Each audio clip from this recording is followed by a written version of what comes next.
Hello aspirants, आज हम economics का जो टॉपिक कंटिन्यू करेंगे that is public finance, right. अब देखिए इसके अंदर कौन कौन से टॉपिक्स पढ़ने हैं ऑलरेडी मैं आपको काफ़ी बार बता चुकी हूँ।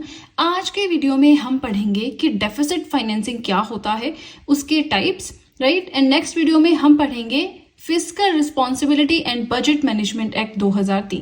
पब्लिक डेब्ट ऑलरेडी हम प्रीवियस वीडियो में पढ़ चुके हैं। दो ही हमारे ये सब टॉपिक्स रहते हैं जो कि आने वाली दो वीडियोस में बहुत जल्द मैं आपको कवर करवा दूंगी।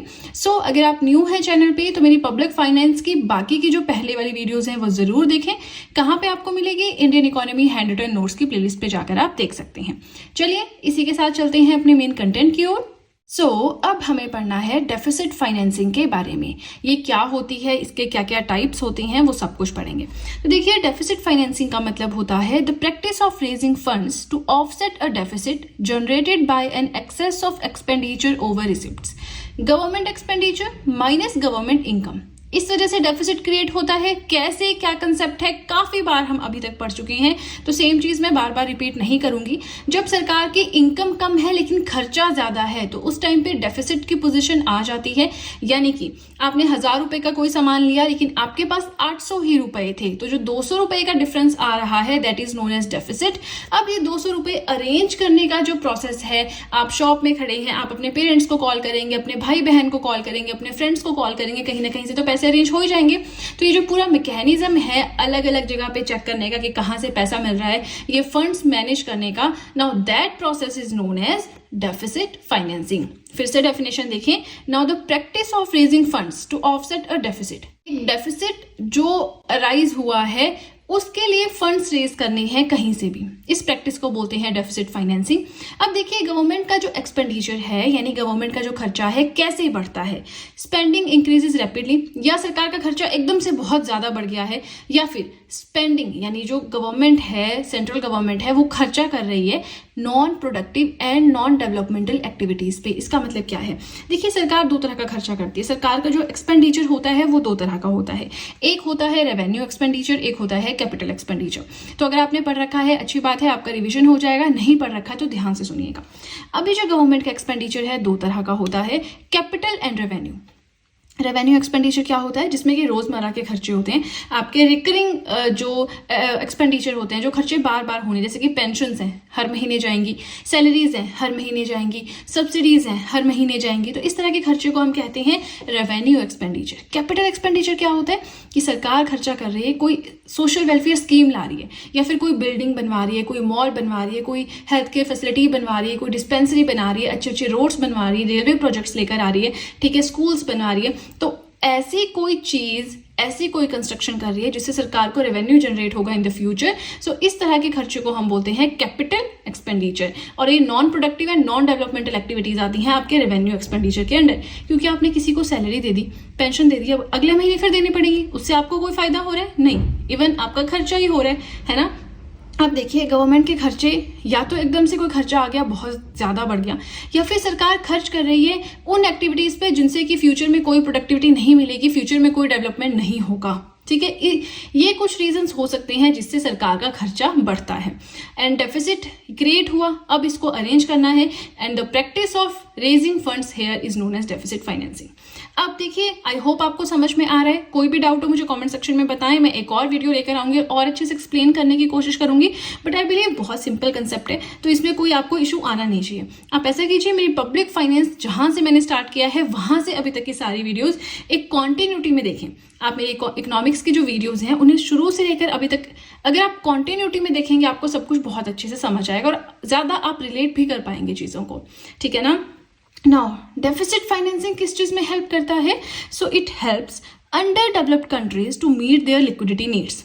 लिक्विडिटी क्या होता है? पैसे का flow in the form of cash, ठीक है ना। नाउ जो अंडर डेवलप्ड कंट्रीज हैं जिन्हें बार बार जो है पैसा चाहिए होता है लोन पे, तो उनकी जो लिक्विडिटी की नीड्स है, जो कैश की नीड्स है, उसको पूरी करता है डेफिसिट फाइनेंसिंग। कैसे? डेफिसिट फाइनेंसिंग क्या होता है? किसी भी इंटरनल बोरिंग करना या एक्सटर्नल बोरिंग करना, है ना। ये दोनों क्या होते हैं हमने ऑलरेडी प्रीवियस वीडियो में पढ़ रखे हैं। अब इंटरनली बोरो कर रहे, चाहे आप एक्सटर्नली बोरो करें, इकोनॉमी के पास पैसा तो आ ही रहा है, ठीक है। तो अब उनकी जो लिक्विडिटी नीड्स हैं वो तो पूरी हो ही रही है ना।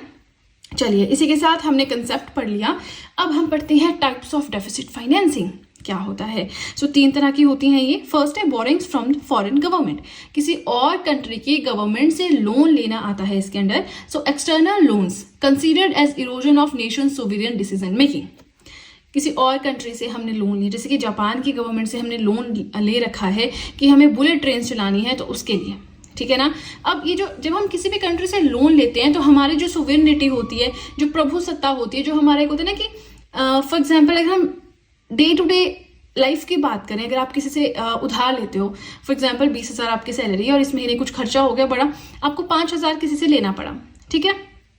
अब क्या होगा, अब आप अगले महीने की जब सैलरी आएगी तभी उसका पैसा वापस कर पाएंगे। 1 महीना आपको वेट करना होगा और मान लीजिए वो इंटरेस्ट भी कोई नहीं ले रहा है, वो आपसे 5,000 ही वापस लेगा। लेकिन कभी अगर बीच में उसका कोई काम आ जाता है 1 महीने के अंदर कि यार मेरा रिचार्ज करवा दो, मैं कहीं पे फंस गया हूँ, मुझे लेने आ जाओ कार में या स्कूटी पे, तो उससे क्या होगा, आपके ऊपर रिस्पॉन्सिबिलिटी आ गई ना। अब आपको उस इंसान को आप मना नहीं कर सकते, क्योंकि उस इंसान ने आपको क्या किया है, आपको उधार दिया है आपकी जरूरत के समय, मतलब वो आपका गुड विशर है एक तरह से, तो आप उसको मना नहीं कर सकते, चाहे जो भी हो, चाहे छोटे से छोटा काम हो, उसमें आपका टाइम जा रहा हो, है ना, मना नहीं कर सकते। वही चीज यहाँ पे होती है कि जब कोई कंट्री किसी दूसरी कंट्री से लोन लेती है तो जो उनके डिसीजन मेकिंग पावर है उसकी सोवरेनिटी खत्म हो जाती है, क्योंकि जो दूसरी कंट्री है वो लोन लेने वाली कंट्री के जो पॉलिसी मेकिंग है उसमें इंटरफेयर करना स्टार्ट कर देती है, ठीक है ना।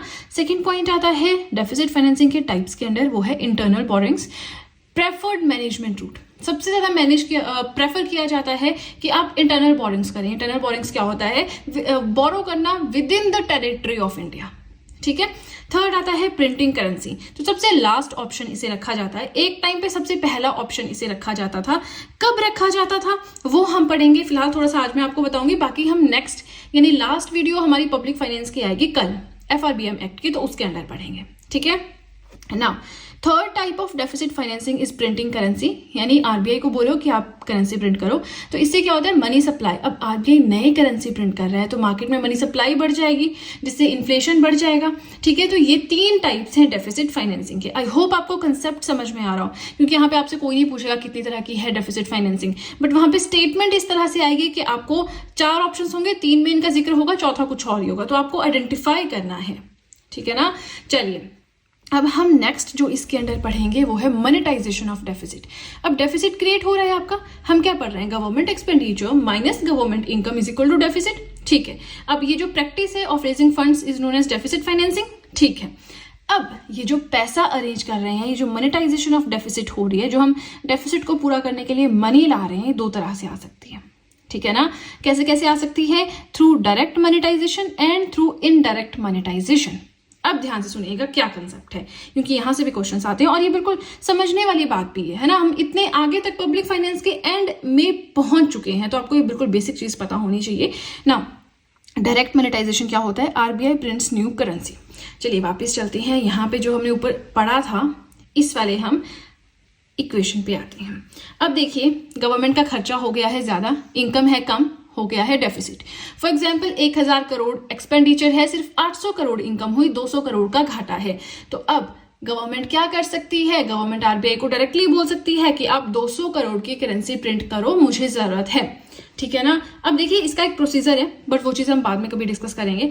अब जो आरबीआई है इसका ओनर है कौन, बेशक आरबीआई जो है रेगुलेटरी बॉडी है, सारे कमर्शियल कोऑपरेटिव बैंक्स को कंट्रोल करती है, रेगुलेट करती है, बैंकिंग सिस्टम जो है इंडिया का उसका सेंट्रल एजेंसी है, लेकिन आता तो गवर्नमेंट की ओनरशिप के अंडर ही है ना। तो अगर गवर्नमेंट ऐसा ऑर्डर दे दे कि हमें प्रिंटिंग चाहिए इतने करोड़ रुपए की, आरबीआई को करनी पड़ेगी, है ना।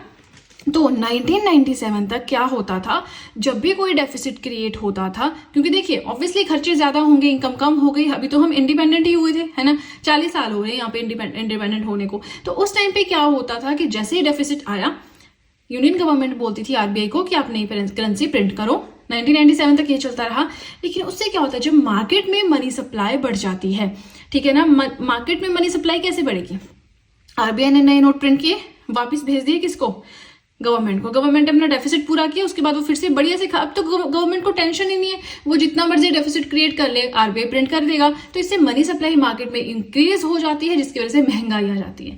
और आरबीआई का मेन रोल क्या है, ये थ्रू अपनी मॉनेटरी पॉलिसी के अंडर जो इन्फ्लेशन है उसको कंट्रोल करना और इकोनॉमिक ग्रोथ मेंटेन करना, ये 2 सबसे बड़े काम है मॉनेटरी पॉलिसी के, ठीक है। नाउ अब ये जो दिक्कत आने लगी, मनी सप्लाई इंक्रीज हो रही है, इन्फ्लेशन आ रहा है, तो इसके लिए आया FRBM act 2003 which stands for fiscal responsibility and budget management act 2003। ठीक है, अब इसके बारे में हम नेक्स्ट वीडियो में पढ़ेंगे, आज नहीं, आज हमें थोड़ा सा और पढ़ना है। एक ही पेज के नोट्स हैं, बस ध्यान से सुनते रहिए। सेकंड हमारा आता है इनडायरेक्ट मोनेटाइजेशन क्या होता है। इसमें आते हैं ओपन मार्केट ऑपरेशंस। इसमें भी कुछ वैसे ही काम होता है बट थोड़ा डिफरेंट तरह से होता है। इसमें भी आरबीआई हेल्प करता है लेकिन वो करेंसी की प्रिंटिंग नहीं करता है। डायरेक्ट मोनेटाइजेशन में वो डायरेक्टली प्रिंट करता है करेंसी को, डेफिसिट खत्म। इनडायरेक्ट मोनेटाइजेशन में वो डायरेक्टली प्रिंट नहीं करता है। यहाँ पे आता है आपका ओपन मार्केट ऑपरेशंस, यानी कि आरबीआई के पास तो ऑलरेडी पैसा है, वो फाइनेंशियल मार्केट में जाएगा, कुछ प्रिंटिंग नहीं हो रही है इसमें, ठीक है। वो फाइनेंशियल मार्केट में जाएगा जहां पे बॉन्ड्स होते हैं, सिक्योरिटीज होती हैं, गवर्नमेंट सिक्योरिटीज, गवर्नमेंट बॉन्ड्स, इनको खरीदा और बेचा जा रहा होता है, तो वहां पे जाके वो परचेज कर लेगा गवर्नमेंट की सिक्योरिटीज एंड बॉन्ड्स को। अब देखिए आप शॉप में जाते हैं, ठीक है, आप क्या कर रहे हैं, एक पेंसिल का बॉक्स ले रहे हैं जो कि 100 रुपए का है, तो आप बॉक्स लेते हैं, उसके बदले आप पैसे देते हैं, ठीक है। आरबीआई भी क्या करेगा, इन सिक्योरिटीज को परचेज करेगा, इसके बदले पैसे देगा सरकार को। आ गया सरकार के पास पैसा, जितना सरकार को चाहिए था उतनी ही government securities and bonds purchase करेगा और अपने पास जो पैसा पड़ा हुआ है वो दे देगा यूनियन गवर्नमेंट को। इससे गिरवी भी रख दिया सरकार ने कुछ, तो आरबीआई के पास गारंटी भी है कि हाँ इतने रुपए का हमने बॉन्ड्स खरीदे, जब भी यूनियन गवर्नमेंट के पास आएगा वो वापस कर देगा, ठीक है। तो एक तरह से श्योरिटी भी हो गई और यूनियन गवर्नमेंट के पास पैसा भी आ गया जिससे वो अपना डेफिसिट पूरा कर सकते हैं। तो कोशिश यही रहती है कि इनडायरेक्ट मोनेटाइजेशन को ही हमेशा अपनाया जाए। बिल्कुल अगर लास्ट ऑप्शन है, कुछ बचा ही नहीं है, तब हम डायरेक्ट मोनेटाइजेशन के केस में आज के डेट में जाते हैं, बट 1997 तक फर्स्ट प्रेफरेंस यही होता था, ठीक है ना। चलिए अब आगे चलते हैं। यहाँ पे आपका क्वेश्चन आता है कि क्या डेफिसिट फाइनेंसिंग गलत चीज है, या डेफिसिट फाइनेंसिंग नहीं बोलेंगे, यहाँ पे बोलेंगे क्या डेफिसिट गलत चीज है, क्या ये सही चीज है, इज इट बैड और इज इट गुड। तो चलिए पहले बैड देखते हैं, पहले बुरे पॉइंट्स देखते हैं, फिर हम पॉजिटिव पॉइंट्स देखेंगे।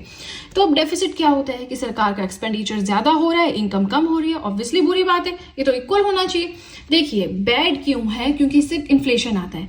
डेफिसिट को सरकार कैसे ना कैसे पूरा करेगी, ठीक है। जब पूरा हो गया, जब डेफिसिट पूरा हो गया तो उसके बाद सरकार फिर से खुला खर्चा करना स्टार्ट कर देगी, क्योंकि सैलरीज देनी है, पेंशन्स देनी है, बहुत सारी सब्सिडीज देनी है, जो फार्मर्स होते हैं उनको वेवर लोन वेवर्स देने हैं, तो इस तरह से खर्चा फिर से करना स्टार्ट कर देगी, जिससे मनी सप्लाई मार्केट में बढ़ जाएगा और आ जाएगी महंगाई, ठीक है। सेकंड है मनी इज परचेजिंग पावर में डिटोरिएट। इसका मतलब क्या है, देखिए आरबीआई जब भी प्रिंट करती है या फिर किसी इकोनॉमी में मनी सप्लाई बढ़ जाती है, मनी सप्लाई समझता है कि लोगों के पास बहुत ज्यादा पैसा आ गया है।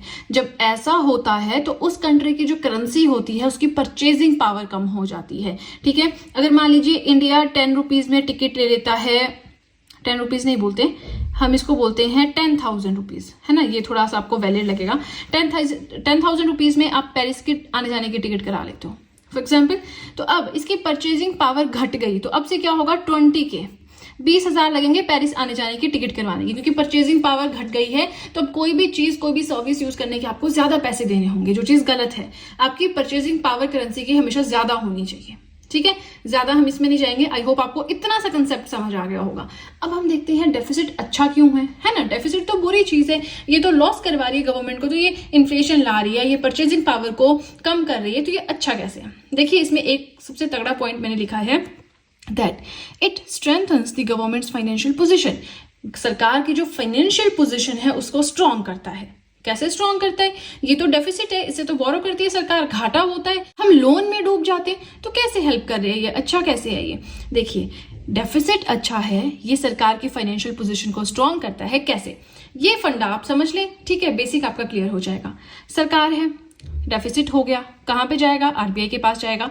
अंडर इनडायरेक्ट मोनेटाइजेशन या डायरेक्ट मोनेटाइजेशन, कोई भी केस ले लो, आरबीआई देगा आपको न्यू करेंसी। या तो आप सिक्योरिटीज गिरवी रख रहे हो, ठीक है, नहीं रख रहे हो, वैसे ही आप करेंसी की डिमांड कर रहे हो तो भी ठीक है, ठीक है। अब डेफिसिट की बात कर रहे हैं, आरबीआई ने गवर्नमेंट को पैसा देना ही देना है, हम इंटरनल बोरिंग्स कर रहे हैं, आरबीआई ने पैसा दे दिया गवर्नमेंट को। अब क्या होगा, गवर्नमेंट अपना डेफिसिट पूरा करेगा, अपने खर्च उठाएगा, मजे से काम करेगा। अब इससे क्या हुआ, मार्केट में मनी सप्लाई बढ़ गई, ठीक है। अब देखिए आरबीआई के पास हमेशा जो है पैसा सरप्लस अमाउंट में रहता है, कुछ ना कुछ अमाउंट हमें हमेशा यहाँ पे रखा होता है। क्या रेट्स होते हैं वो मैंने पहले पढ़ा रखे हैं।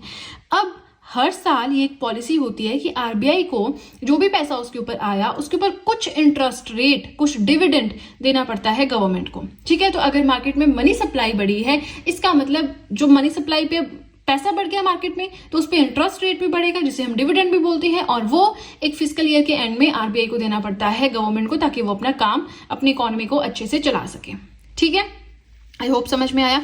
तो मार्केट में जितना ज्यादा पैसा आएगा गवर्नमेंट को उतना ही फायदा होगा, क्योंकि वो ज्यादा पैसा आरबीआई पूरा कंट्रोल करता है थ्रू मॉनेटरी पॉलिसी, तो आरबीआई को पूरा हिसाब किताब होता है किसके पास कितना पैसा है, क्या चल रहा है, तो वहां से इंटरेस्ट रेट भी बढ़ जाएगा। जैसे ही मार्केट में मनी सप्लाई बढ़ेगी, जो कि हर साल के एंड में, हर फिस्कल ईयर के एंड में देना पड़ता है आरबीआई को गवर्नमेंट को, तो गवर्नमेंट की इनकम भी यहां से बढ़ रही है। मोर करेंसी मीन मोर सरप्लस। ठीक है, तो हमने क्या पढ़ा कि डेफिसिट अच्छा है या बुरा है, और मोनेटाइजेशन ऑफ डेफिसिट कैसे हो सकती है, direct and indirect monetisation, types of deficit financing and deficit financing. So this was the second last sub topic under public finance. अब हमें आज तो नहीं कहेंगे, जो लास्ट टॉपिक है बहुत जल्दी मैं अपलोड कर दूंगी, उसमें हम पढ़ेंगे fiscal responsibility and budget management act 2003। बहुत ही छोटा सा टॉपिक है, इससे भी छोटा है। ठीक है, चलिए आज के लिए इतना ही। वीडियो पसंद आए तो लाइक जरूर कीजिएगा, चैनल को जरूर सब्सक्राइब करिए, बेल आइकन को प्रेस करें, सो दैट मैं जैसे कोई वीडियो अपलोड करूं सबसे पहले नोटिफिकेशन आपके पास पहुंचे। प्लस जो भी आपके फ्रेंड्स हैं जो भी गवर्नमेंट एग्जाम्स के लिए प्रिपेयर कर रहे हैं, उनके साथ भी मेरे चैनल का लिंक जरूर शेयर करिए, सो दैट इन हैंड रिटन नोट्स का उन्हें भी कुछ फायदा हो सके। तो चलिए फ्रेंड्स, आज के लिए इतना ही। अब हम मिलेंगे नेक्स्ट वीडियो में। So that's it and see you soon.